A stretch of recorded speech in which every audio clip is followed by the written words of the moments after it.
ఈరోజు పొద్దున్నే మా హుజురాబాద్ ఎమ్మెల్యే కౌశిక్ రెడ్డి గారిని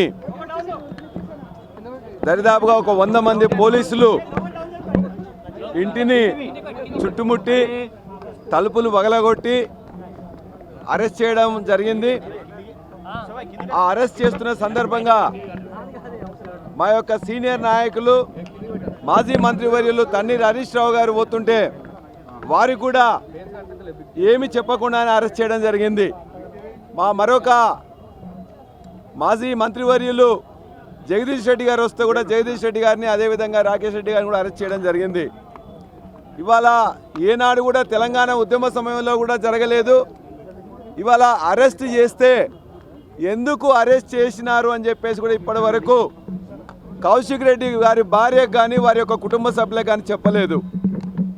వారి మీద ఏ కేసులు పెట్టిననేది ఇప్పటి వరకు కేసుల వివరాలను తెలియజేయలేదు.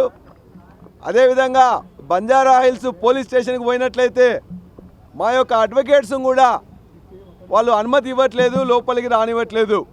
ఇంకెవరన్నా పోయినట్లయితే వాళ్ళందరినీ కూడా అరెస్ట్ చేస్తూ ఉన్నారు. ఒకవేళ మేము ఆల్రెడీ దాన్ని సర్వర్ మీద లోడ్ చేసినామని చెప్పేసి ఒక అబద్ధం చెప్పిండ్రు. ఇలా పోలీస్ సర్వర్ని కూడా మొత్తం కూడా డౌన్ చేసిండ్రు. అంటే కనీస ధర్మం పాటించకుండా, చట్టం యొక్క మొత్తం కూడా రూల్స్ అనేది పాటించకుండా ఇలా ఒక ఎమ్మెల్యేగా ఉన్న కౌశిక్ రెడ్డిని ఏ కారణాలు లేకుండా అరెస్ట్ చేయడం, వాళ్ళ యొక్క కుటుంబ సభ్యులకు కూడా తెలియజేయకపోవడం, ఇవాళ ఛార్జ్ షీట్ ఏమేస్తున్నారు, ఎఫ్ఐఆర్లో ఏం చేస్తున్నారనే విషయాన్ని కూడా, ఏం కేసులు పెడుతున్నది కూడా చెప్పకపోవడం అనేది చాలా దుర్మార్గం. చెప్పకపోవడమే కాకుండా ఇవాళ మొత్తం రాష్ట్రంలో ఉండే పోలీస్ సర్వర్ని డౌన్ చేసిండ్రు. అంటే ఈ విధంగా తెలంగాణ ఉద్యమం జరిగిన 14 సంవత్సరాల్లో కూడా ఏనాడు కూడా వలసవాదులు వాళ్ళు కూడా చేయలేదు. ఇంత దుర్మార్గంగా కేసులు పెట్టే తెలియకుండా, కుటుంబ సభ్యులకు తెలియజేయకుండా ఇవాళ ఒకవైపున మావోయిస్టులను ఎన్కౌంటర్లు చేస్తుంటే ఏ విధంగా ఇవాళ ఈ యొక్క పోలీస్ చేస్తున్నారో, ఇక్కడున్న నాయకులను అరెస్ట్ చేసే దాంట్లో కూడా అదే విధంగా చేస్తున్నారు. చాలా దుర్మార్గం. ఇవాళ పోలీస్ యంత్రాంగాన్ని కూడా మేము ఖచ్చితంగా తెలియజేయదలుచుకున్నాం. మీరు చట్టబద్ధంగా ప్రవర్తించండి. అరెస్ట్ చేస్తే కారణాలు చూపండి. ఏ ఎఫ్ఐఆర్లో చేస్తుండో ఎఫ్ఐఆర్ ఇవ్వాల్సిన ధర్మం ఉంటుంది. ఇవాళ మీరందరూ కూడా పనిచేస్తున్నది ప్రభుత్వ ఆఫీసర్లుగా పనిచేస్తున్నారు. రేవంత్ రెడ్డి యొక్క జీతగాలు కాదు మీరు. ఈ ప్రభుత్వం యొక్క అధికారులు మొత్తం కూడా ప్రజలను రక్షించడానికి మీరు ఉన్నారు.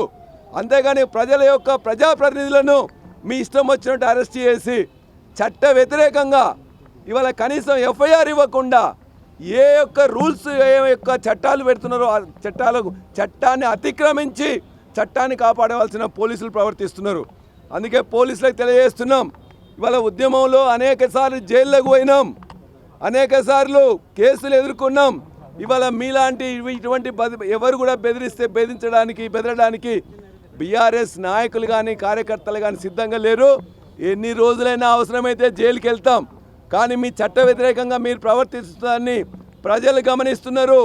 ఇవాళ మొత్తం కూడా గ్రామాల్లో కానీ మండలాల్లో కానీ ఏ విధంగా అధికారులను పోలీసులను మొత్తం కూడా ధీటుగా ఎదుర్కొంటున్నారో దాన్ని చూసన్నా మీకు కనువిప్పు కావాలని చెప్పేసి కోరుతున్నాం.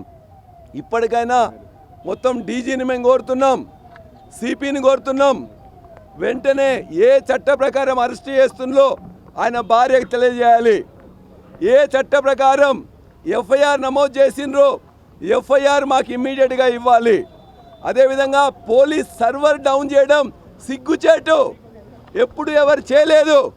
కాబట్టి సర్వర్ డౌన్ చేసి ఇవాళ మమ్మల్ని అరెస్ట్ చేయడానికి అని చెప్పేసి వచ్చిన హరీష్ రావు గారిని కానీ, జగదీష్ రెడ్డి గారిని కానీ, ఇతర ఎమ్మెల్యేలు ఎమ్మెల్సీలను కానీ, మా యొక్క ప్రతిపక్ష నాయకుని కానీ ఇవాళ అవమానకరంగా చట్ట వ్యతిరేకంగా చేస్తున్న దాన్ని ఖండిస్తున్నాం. ఖచ్చితంగా దీనికి ప్రజల దగ్గర నుంచి సమాధానం దొరుకుతుంది. పోలీసులందరూ కూడా చట్ట ప్రకారం చేయాలని చెప్పేసి మేము ఒక డిమాండ్ చేస్తూ ఉన్నాం.